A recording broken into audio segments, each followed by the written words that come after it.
Galera, como a gente não teve capítulo do mangá de Jujutsu essa semana e o episódio dessa semana foi simplesmente absurdo e todo mundo tava esperando que ele fosse lançado, a gente sim vai comentar o episódio de Jujutsu dessa semana, galera. Vamos falar sobre a batalha do Toji contra o seu filho Megumi e vamos falar também principalmente do nosso mano Jogo querendo bater de frente com o Sukuna, mas sendo respeitado pelo Rei das Maldições ali no fim da sua vida, galera. Porra, o homem sim merece respeito e eu vou defender ele aqui até o final. Começando, galera, a gente tem toda aquela vibe da introdução do Toji ali e a sua velocidade e o Megumi não sabendo quem ele era e vendo que o cara era rápido pra caraca e que não tinha energia amaldiçoada nenhuma e não entendendo o que estava acontecendo. Cara, é óbvio que a gente vai ter, né, várias e várias cenas, inclusive extras, nesse episódio do Toji Fushiguro ali, humilhando completamente o próprio filho, né, coitado, né, a lição de pai e filho ali, né, uma mera questão de educação, só pra ele ter uma lição ali de como o pai dele realmente era bom pra caraca, né. Só que eu acho que o grande brilho dessa parte do episódio vai mesmo pras partes onde o Megumi, ele precisa usar da sua criatividade pra conseguir lidar com o seu pai, para ter a mínima chance de conseguir se manter num combate contra ele, né. Então a gente tem cenas, por exemplo, do Megumi fazendo ali, né, conseguindo ativar aquela parte da chuva ali de emergência de dentro do prédio que faz começar a chover e logo em seguida surge o Nue atrás para dar um choque ali em toda aquela estrutura para tentar, né, usar o ambiente ao seu favor. Também outras cenas dele usando principalmente a fuga dos coelhos dele para conseguir ali distrair de certa forma o Toji. E olha só, teve uma cena de um coelho extremamente corajoso que esse sim não teve o mínimo medo da morte. Ele foi pra cima do Toji e disse: "Seu filho da puta!" Então eu acho que todas essas cenas que envolvem a criatividade do Megumi, que são realmente, né, o grande brilho dessa parte do episódio, né? Fora o final do Toji perguntando pro Megumi qual era o nome dele e ele respondendo Fushiguro. E nesse momento o pai fala: "Ah não, nem pra assumir o nome do próprio pai", e morre. Tô zoando. Foi justamente o contrário, não é verdade? Ele vendo que o filho conseguiu ali, de alguma forma, perceber que ele que a porra da família, do clã dele, não vale merda nenhuma, sabe? Não merece respeito coisa nenhuma. E ele vendo que mesmo sem a própria influência dele próprio como pai, o seu filho conseguiu perceber isso com as suas experiências, enfim, ao longo da vida, sem a presença do próprio pai, ainda assim ele se sente orgulhoso e se mata, né? É muito curioso porque, explicando aqui pra vocês brevemente, é como se não só o corpo, as informações do corpo do Toji viessem de volta para esse mundo e tivessem reencarnado, mas como o conceito de alma e corpo em Jujutsu funcionam como uma coisa só, são como um grande todo, nesse caso não teria como evitar que a própria alma do Toji também viesse a ser reencarnada no corpo desse moleque. Então por isso, né, que ele também carrega parte da personalidade, da consciência, da individualidade do próprio Toji, e por isso que ele percebe aquilo naquele momento e fala assim: "Ah não, chega, então tá tranquilo, dá pra eu me matar". Quando ele finalmente cai em si, aí sim ele decide ir embora desse plano, né? Convenhamos que, assim, foi um grande fanservice, né? A aparição do Toji nesse arco ali, com essas cenas de batalha dele humilhando o Dagon, por exemplo, que foram lindas de se ver, mas foi um grande fanservice, porque eu não acho que agregou tanta coisa assim pra história, né? Além do Megumi ele saber, a partir de agora mesmo, ele não sabendo que aquele era o seu pai, que o pai dele era extremamente poderoso. Mas além disso, e também que no fundo o pai dele gostava dele, né? Querendo ou não. Mas seguindo, temos o grande brilho desse episódio, que foi a batalha, aí sim, do Jogo contra o Sukuna, galera. A aparição do Sukuna ali, como no meio da noite ali, no meio do caos de Shibuya, todo aquele breu absoluto e aquela voz ali rindo e ecoando por todo o bairro de Shibuya ali, como se fosse o grande pesadelo tomando conta daquele lugar, foi simplesmente incomparável, galera. Foi uma introdução ali muito maneira só com a voz do personagem. Então a gente tem várias cenas de luta entre eles, mas quando chega... Galera, vamos lá.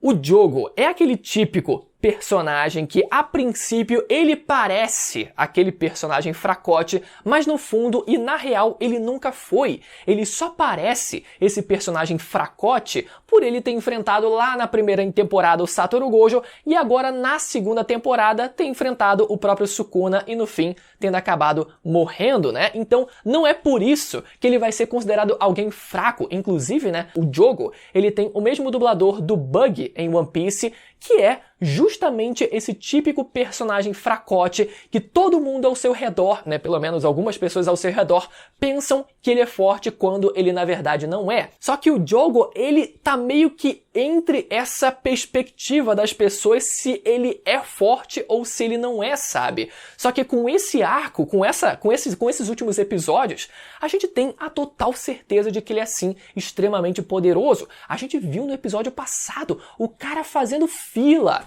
com os mocinhos, chegando pro Nanami assim, ó, 1, chegando depois na Maki, 2, depois no Naobito, 3. Puta que pariu, isso foi lindo demais. Fora aqui, né, outra coisa que implicitamente lá no subconsciente de vocês pode fazer com que o Jogo, pode fazer parecer com que o Jogo ele pareça fraco, talvez seja o fato dele só ter um olho e lembrar muito um certo personagem de Bob Esponja, que é o Plankton, né? Pra quem não lembra, que é o grande vilãozinho ali que sempre tenta roubar a receita do Siri Cascudo, né? Mas nunca consegue, tá sempre falhando e também segue esse mesmo arquétipo de personagem fracote. Só que além da gente ter visto no episódio passado o Jogo, ele fazendo fila, galera, que, pô, vou ter que mencionar aqui mais uma vez, o cara fazendo fila com os mocinhos, você vê que quando ele decide invocar a sua técnica máxima nesse episódio, que é a técnica do meteoro, meu amigo, você consegue sentir que a coisa vai ser um problema, que por mais que o Sukuna ele possa lidar com aquela técnica, e a gente acreditou que sim, né, ele realmente conseguiu, só que a gente tinha total certeza de que aquela técnica seria um problema, porque tinham várias outras pessoas ao redor dali do bairro de Shibuya, né? E foi exatamente isso que aconteceu, galera. Só que o Sukuna, como filho da puta que é, ele falou, ô, vai correr por quê, meu irmão? Calma aí! Segura aí, quem correr vai morrer. E aí ele fala, vai correr todo mundo na hora que eu mandar. Aí fica só ali, ó, só na contagem regressiva mental dele, vai! E manda tudo em geral, tipo, nem perde tempo pensando, tá ligado? Só obedece. E quando ele libera, todo mundo dá aquela disparada. Foi absurdo isso. Depois tivemos ali mais pro final da batalha a disputa de técnicas de fogo entre o Jogo e o Sukuna, galera. Aquelas cenas ali deles dois ali, ó, com as mãos deles ali invocando e o fogo ali, o elemento do fogo passando, e aquela animação ficou muito maneira. Inclusive, né, a infame cena da flecha também, né, a animação da cena de flecha de fogo do Sukuna, que muita gente questionou, muita gente criticou quando o trailer desse arco foi lançado, falando, porra, meu irmão, que porra de flecha é essa? Qual foi? E agora eu tenho certeza que por mais que o calendário tivesse corrido pra cacete, eles devem ter pensado, tá, caralho, foca na porra da flecha, faz uma flecha de fogo mais bonitinha, bota ali umas ceninhas de fogo ali pelas mãos deles ali pra dar um grau e pra o pessoal pelo menos parar de encher o saco. Eu tenho certeza que eles pensaram isso, né? E realmente ficou um resultado muito bonito de se ver. Inclusive, o próprio Jogo ele fica confuso, mas peraí, o Sukuna ele não tinha técnicas de corte? Como é que ele tá executando uma técnica de fogo agora? Ah, isso porque, né? Apesar dele não saber, a gente sabe que o Sukuna ele tem muito provavelmente técnicas que envolvem culinária. E culinária a gente sabe que envolve tanto cortes, né, que seriam as técnicas de corte, como também técnicas de fogo para você conseguir preparar, aquecer, cozinhar ou até fritar o seu alimento. Já no finalzinho do episódio, a gente tem toda uma cena do Jogo num plano astral ali na sua mente, muito provavelmente, né, conversando com seus amigos de maldições ali, dizendo que queria reencontrar com eles. Aí chega o Sukuna para conversar com ele, dizer para ele se orgulhar, porque no fim o Jogo é realmente forte, galera. E esse foi realmente o atestado final pra gente realmente não ter mais qualquer dúvida em relação a isso. O próprio Sukuna reconhece o Jogo como uma maldição poderosa, sendo que é muito engraçado como o próprio Jogo ele se dispôs a enfrentar o Sukuna sabendo do risco que ele corria, não só pelo acordo que eles fizeram do Sukuna matar todos os seres humanos ali de Shibuya, com exceção de um deles, enfim, mas principalmente por uma questão de ego do próprio Jogo em querer enfrentar o Rei das Maldições, em testar a sua própria força, né? E isso acabou levando ao fim do próprio Jogo, mas ainda assim, né, um fim de respeito. Inclusive ali no final do episódio, o Mahoraga aparecendo foi a melhor coisa. Só o pezinho branco dele aparecendo ali.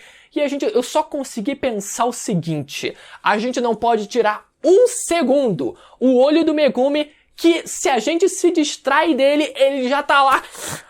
Com este tesouro eu invoco! E o Mahoraga já foi invocado, meu amigo. Se tu não olha a porra da criança por um segundo, ele já vai estar lá fazendo besteira, invocando o Mahoraga e se matando junto. Enfim, eu quero saber o que vocês acharam sobre esse episódio. Eu gostei da animação, já vi melhores, eu confesso, né? Mas foi interessante de se ver ainda assim. Jogo total respeito, o cara tá de parabéns, eterno. Ele foi muito engraçado quando no episódio passado ele se ajoelha pro Sukuna ali, instantaneamente, só que o topo da cabeça dele é cortado. Ih, caralho. Ainda ganhou um corte de cabelo aqui de graça. Enfim, galera, eu quero saber a opinião de vocês aí nos comentários, como sempre. E lembra de conferir a subscrição no canal e se o sininho tá ativado, pra sempre saber quando tiver vídeo novo sobre o universo de Jujutsu Kaisen. Até a próxima, tchau.